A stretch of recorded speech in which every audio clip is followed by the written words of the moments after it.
the floor to begin with some of the big things that we have our eyes on tonight. What are the keys the fans should be thinking about? Greeny, he's human. That's what Mike Budenholzer said about Devin Booker's 3 of 14 night from the floor. He also said he fully expects a good Devin Booker game in Game 4, rather.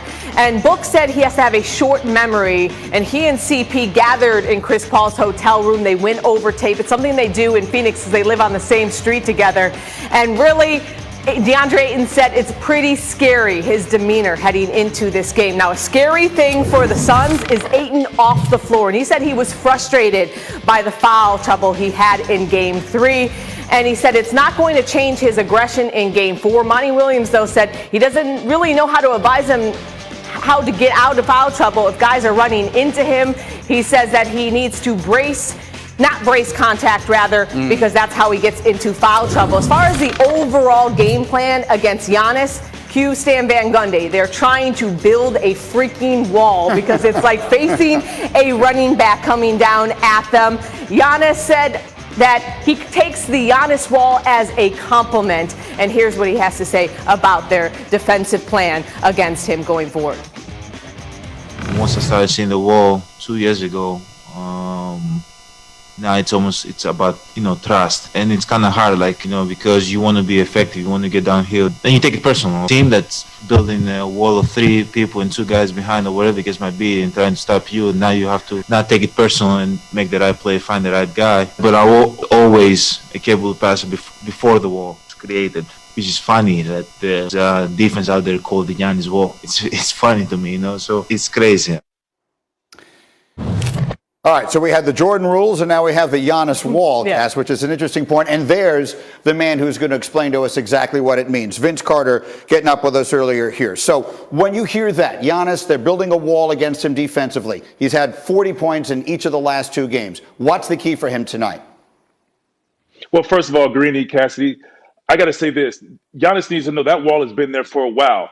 As I was in the league and having the guard is, I was looking for that guy on my left, that guy on my right to build that wall as well. It's kind of like LeBron. When Giannis gets downhill, I need bodies there. And then it's like, you're going to, who's the sacrificial lamb? Who's the guy we're going to let you say, hey, he's going to get the shots. He's going to be the one. Because, with Giannis, you have to put multiple bodies on him because you cannot play him one-on-one. You can't play him one-on-one because when he does, he puts your guys in foul trouble. He puts your bigs in foul trouble. So now we're going to say we're going to put somebody there and we're going to let role players have to beat us and we're going to live with it.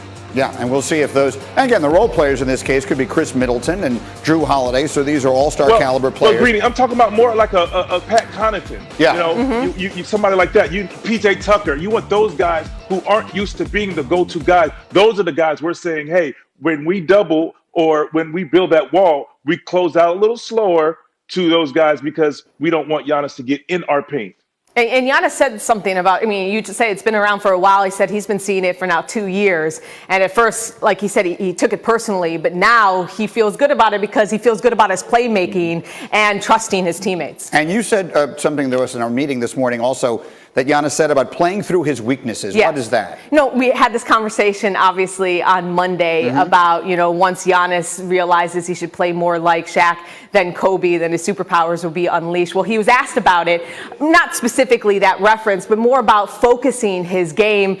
And he talked about really how he wants to evolve his game by feeling comfortable in his own skin. And in order to do that, it's by playing through his weaknesses. Now, he didn't say necessarily he plans to play through his weaknesses in the NBA Finals, but it's certainly something that he wants to carry over to the regular season. Now, he did not say that because we have seen him, kind of rely sometimes on shooting threes and jump shots throughout these playoffs. But what we're seeing in these finals, just in Game 3, he didn't have a made field goal outside the paint. But I want to ask you this, Vince. You had the longest career in NBA history. So when you think about Giannis, what is the quote-unquote right way to evolve his career?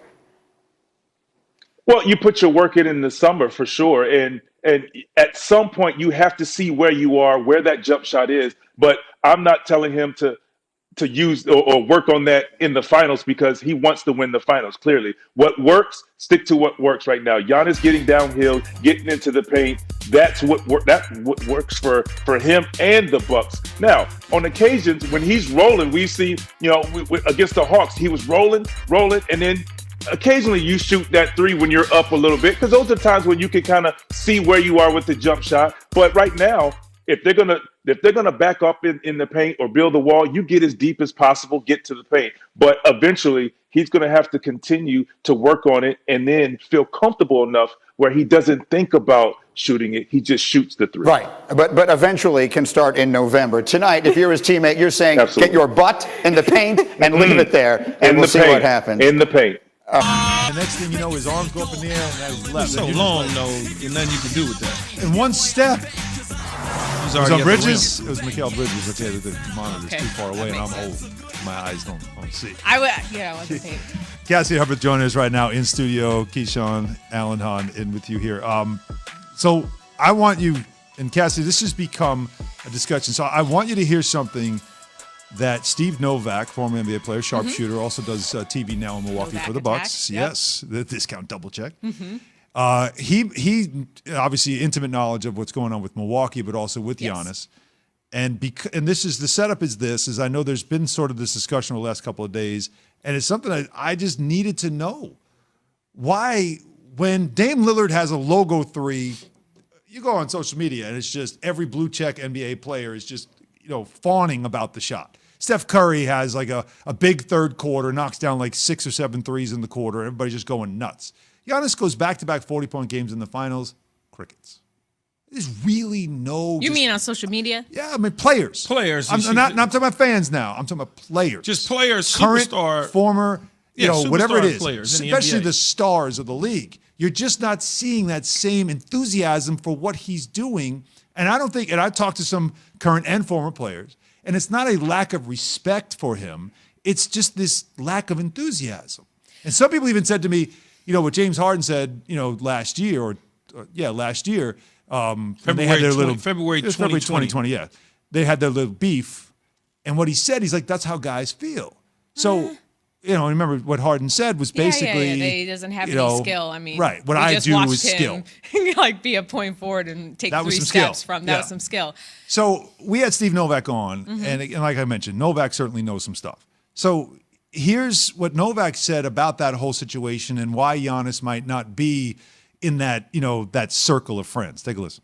If you followed Giannis and watched how he's kind of gone about his journey, it's always been about being the underdog, being the guy who wasn't as respected, who wasn't going to be able to do it. And so, when LeBron invited him to work out in the summers and he said, nah, you know what, I'm good. I'm actually trying to be your greatest competition. I'd rather not. He got invited to be in Space Jam. He said, nah, I'm good. He didn't want to create a super team. I think he's gone about it this way. He signed a 5-year extension to stay in Milwaukee, which, if you think about it, that's it's mind-blowing. I do think that's part of it. Some of it's his style of game that he plays with that makes his sex appeal not quite that LeBron, D-Wade type star level appeal, but he loves who he is. He wants to work his butt off and be better than everybody else. And see, what Steve was talking about there, I brought up to you, Han, prior to these conversations about his style of play. It's just like, okay, I'm like in the Harden category where I got big shoulders, I'm big, I'm a bully ball, and that's what I'm going to do. And there's nothing you can do about it, which I would take on my team in a heartbeat. Cassidy would know, I wouldn't even bat an eye if I'm getting 40 points a game from my star player and we're winning a ton of games and we're in the finals. No question about it. But I also understand where James Harden is coming from when he made those comments. And a little bit of that was back and forth, kind of whatever, little beef going on. He does have athleticism. He does have skills that you hadn't seen in quite some time in a big man like that.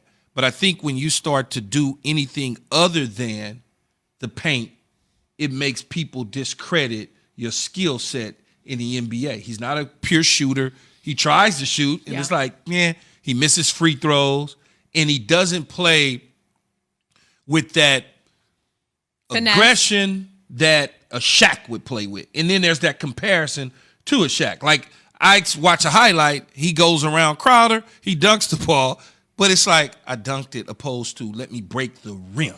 Right. So I think a lot of that has to do with the way some of the NBA current superstars may feel about it. Okay, I remember, this is how I'm looking at this discussion. First and foremost, the conversation on NBA Twitter. I think you have to take into account Team USA is going on right now.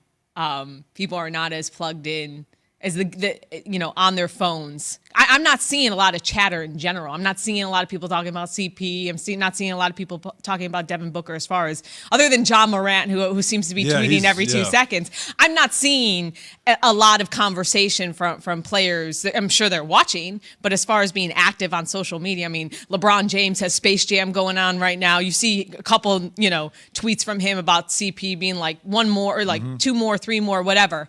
But I think a broader conversation about how Giannis is respected. I think it comes down to he's just not boys with a lot of the guys out there. You just Novak just pointed out like how he turned down working out with LeBron in the summertime. Like Giannis's story is not just a Cinderella story, if you will. But he wasn't playing AAU with these guys. He didn't grow up playing basketball with these guys. He didn't develop that relationship. There is a respect, and I also feel like Chris Paul was asked about this yesterday in media availability about Giannis not getting certain respect from players. And he goes, he's a 2-time MVP. What do you want? And if this is my assumption, this is not reporting in any way, but my feeling from across the league is this guy has two MVPs. He doesn't need any more outpouring of respect from us because, some may argue that LeBron should have won, 2 more MVPs instead of Giannis. And so there's that battle among superstars. And Harden believes in 2019 he should have won. And you brought up the point of in the break about they mess with Luka, but Luka hasn't won an MVP. But Luka hasn't been crowned a king yet. No, but I was going to ask you, Cassidy, how come it seems like that they rock with Luka? Luka can go off in. Okay, let's see when he wins Luka MVP went off in the playoffs, and when he's in the finals. No, but I'm saying when he went off in the playoffs, everybody was like, all those dudes was tweeting out and doing whatever they do on social media and having a ball about Luka being the guy. But it's also, to your point, it's also his style of play.